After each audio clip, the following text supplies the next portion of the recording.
fadhiyay oo cimaamad tuurta ka sitay adheer iyo ardambe maxaa ardambe ku haray war waxa ku haray waa maxay waa waxa u leediin maxay dhahday ardambe ka dhigaa ka xaad boolatis ka bixi muxuu uga bixinayaa war maxaa lagu la haray war reer shaqo saxaq sidee baan ku gumeyn war maxaa dadka dhiiga ugu kicinaysaa sidee baanay ku gumeyn war gaar bay ka dhigeen oo garac baa tahay ha sheegan reer shaqo saxaq garac baa tahay garac reeraa la degan baa tahay nu bari dhexe markii baynu ogaanay la isugu keentagay ayaan ogaanay inaanu garac nahay annagoo dumara baa ogaanay markii hore maanaan ogeyn war garac haddaan ahayn 7 war 8 oday oo walaalaabaynu maxaa loo waayay nin yidhahda waxaa la yidhi 5 nin baa la yidhi 5 nin oo meel wada jooga baa la yidhi gar xaqiiqana iskuma raacaan xumana iskuma raacaan alxamdulilah sana lilah wasala allahu wasalama calaa nabiyina maxamed sala allahu calayhi wasalam ama bacd assalaamu calaykum waraxmat ullaahi wabarakaatu dhammaan dadka Soomaali barnaamijka gufaaco ka dhageysta raadiyo Boorame kana daawada Soomaali Canadian TV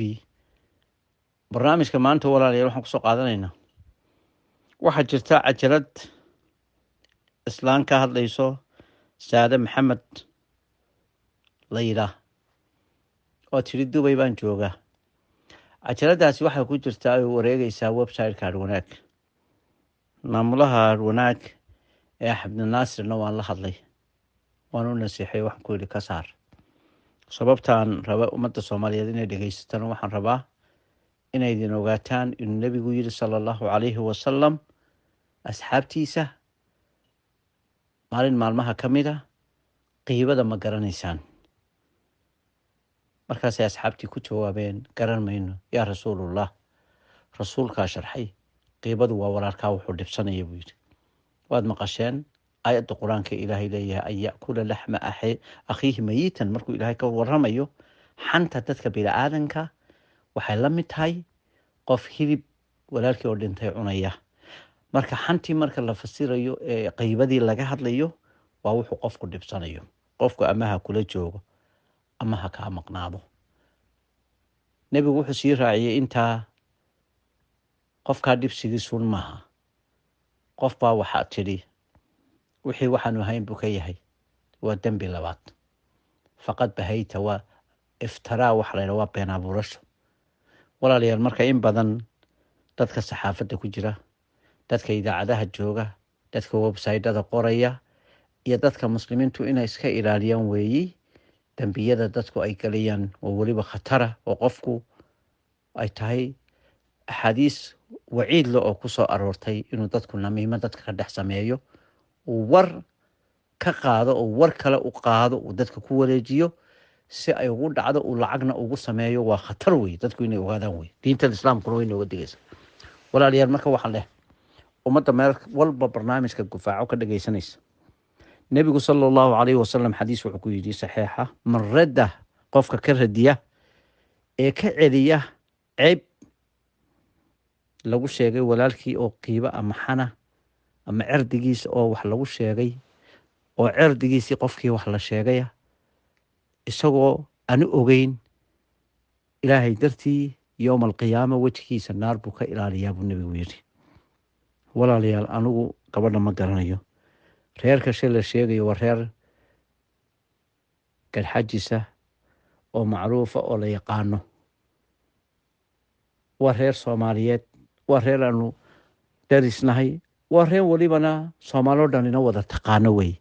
marka ujeedadeedu waxay tahay sidaan mar walbana uga difaaco madaxda Muuse wadaragteen Ismaaciil Umar Geelo wadaragteen Xasan Sheekh wadaragteen in waxba laga sheego cirdigooga madaxda iyo dadka muslimiinta midna lama ogola waxaan markaa laxay arinta iyada dadka wareejinaya cajaladaha waxaanu leenahay Ilaahay laga boqo hal la joojiyo gabadhana hal loo naseexeeyo oo gabadhu way dambaabtay waxay ku dambaabtay way khatar ku gashay hadal ay tiri oo ay khatar oo qof walba markuu dhageysto uu naxayo way nabiguna wuxuu leeyahay sallallahu alayhi wasallam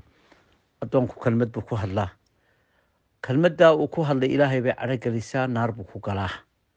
addoonku kelmad buu ku hadlaa, kelmaddaa uu ku hadlay janno ayay dadka geysaa. reer dhan garac inaad tidhahdo waa kelmad khatara wey. sibaabulmuslim buu nebigu yidhi, cayda dadka muslimiintu waa faasiqnimo. faasiqnimaduna waa maxay? daacadda ilaahay baa laga baxa. wax ciyaara maaha. dadka soomaalidu aad bay u dhadhayarsadaan, laakiin inay bartaan oo isgaarsiiyaan weeye. waxaana waciid baa ku soo arooray, in layska dhayarsadana maaha. waxaana leeyahay website-ka ay ku jirtana uun mar labaad iyo mar saddexaad uga codsanaya, un uga naseexaynaya inay dhaqso uga saaraan, inay ilaahuga ka baqaan. in dadka Soomaaliyeed qofka muslinkii inuu ka dhex dhaliyo maslaxad mooyaane inuuna ku dadaalin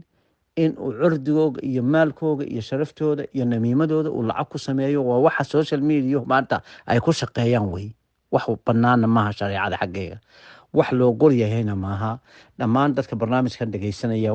waa anigoo Xaamid Cali Cilmiya. assalaamu calaykum waraxmatullaahi wabarakaatu.